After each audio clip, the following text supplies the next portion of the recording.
محمد بخش رحمت اللہ علیہ آپ نے بھی اس گل دی ترجمانی کی ہے۔ آپ فرماندے نے مندے بندے دی صحبت یارو جویں دکان لوہارا کپڑے پویں کنج کنج پئیے تے چھڑکاں پین ہزارا۔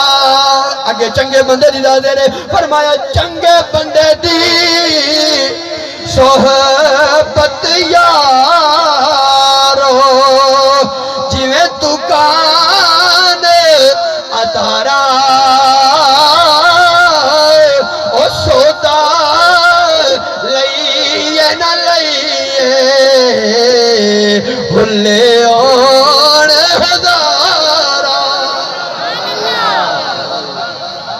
فرماندے نے اگر چنگے بندے دی صحبت وچ بیٹھ گئے ہو نا تے تسی بھاویں اوتھے جا کے سودا نام ہی لو، خریدار نام ہی بنو، لیکن پھر بھی انہاں دے اچھے کردار دی خوشبو آندی رہے گی، انہاں دی گفتگو وچوں تینوں فائدہ ہوندا رہے گا۔ اچھا جڑا بندہ شرابی بن جاندا ہے وہ بچپن تو شراب پیندا ہوندا ہے، پیدا ہوندا ہے تے ہوش سنبھالدا ہے اودوں ہی شراب شروع کر دیندا ہے؟ نہیں، کوئی تسی بھی ہاں نہ کریا کرو نا۔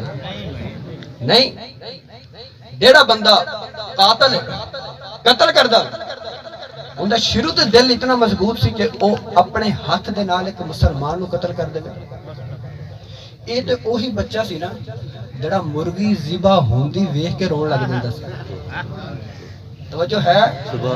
یہ وہی بچہ سی کہ مرغی ذبح اگر اندے سامنے ہوندی سی نا تے ویکھ کے رون لگ جاندا سی، اتنا اندا دل نرم۔ لیکن اے دل اتنا سخت کیویں ہو گیا؟ اپنے ہاتھ دے نال انسان نو قتل کر کے، اور اگر اخباراں پڑھ کے دیکھو نا تو ٹکڑے ٹکڑے کر دیتے گئے جی لاش دے۔ اے کنے کیتے نے؟ انسان نے کیتے۔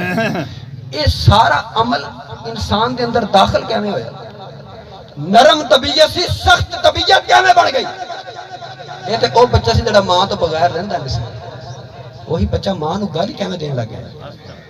وہی بچہ ماں نو ہتھوں پھڑ کے باہر گلی وچ چھڈن کیویں چلا گیا؟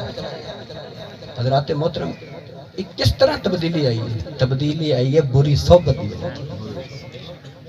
میں تے اپنے باپ نو کوئی جاندا نہیں، تو ہر ویلے تھلے لگیا رہنا ہے، جتھے جانا ہوئے پوچھنا ہے چھڈ پرے، جدوں اونے گل کرنی اونے کہنا تو نہیں پوچھدا تے میں کیوں پوچھاں؟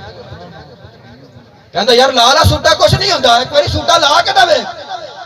اباب ذی وقار ایسے گل دی میاں محمد بخش نے ترجمانی کی تھی اور قرآن اور حدیث دی روح دے اندر کی تھی۔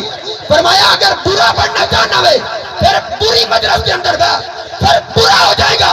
اگر اچھا بننا چاہنا ہوئے، اگر سچا بننا چاہنا ہوئے، اگر پیارا بننا چاہنا ہوئے، اگر نیک بننا چاہنا ہوئے، رب دے نال تعلق جوڑنا چاہنا ہوئے، فرمایا اگر برے آدھی صحبت نہ جاؤ، آ جا اللہ والے دی صحبت دے اندر، اچھے دی صحبت دے اندر آ جا تے اچھا ہو جائے۔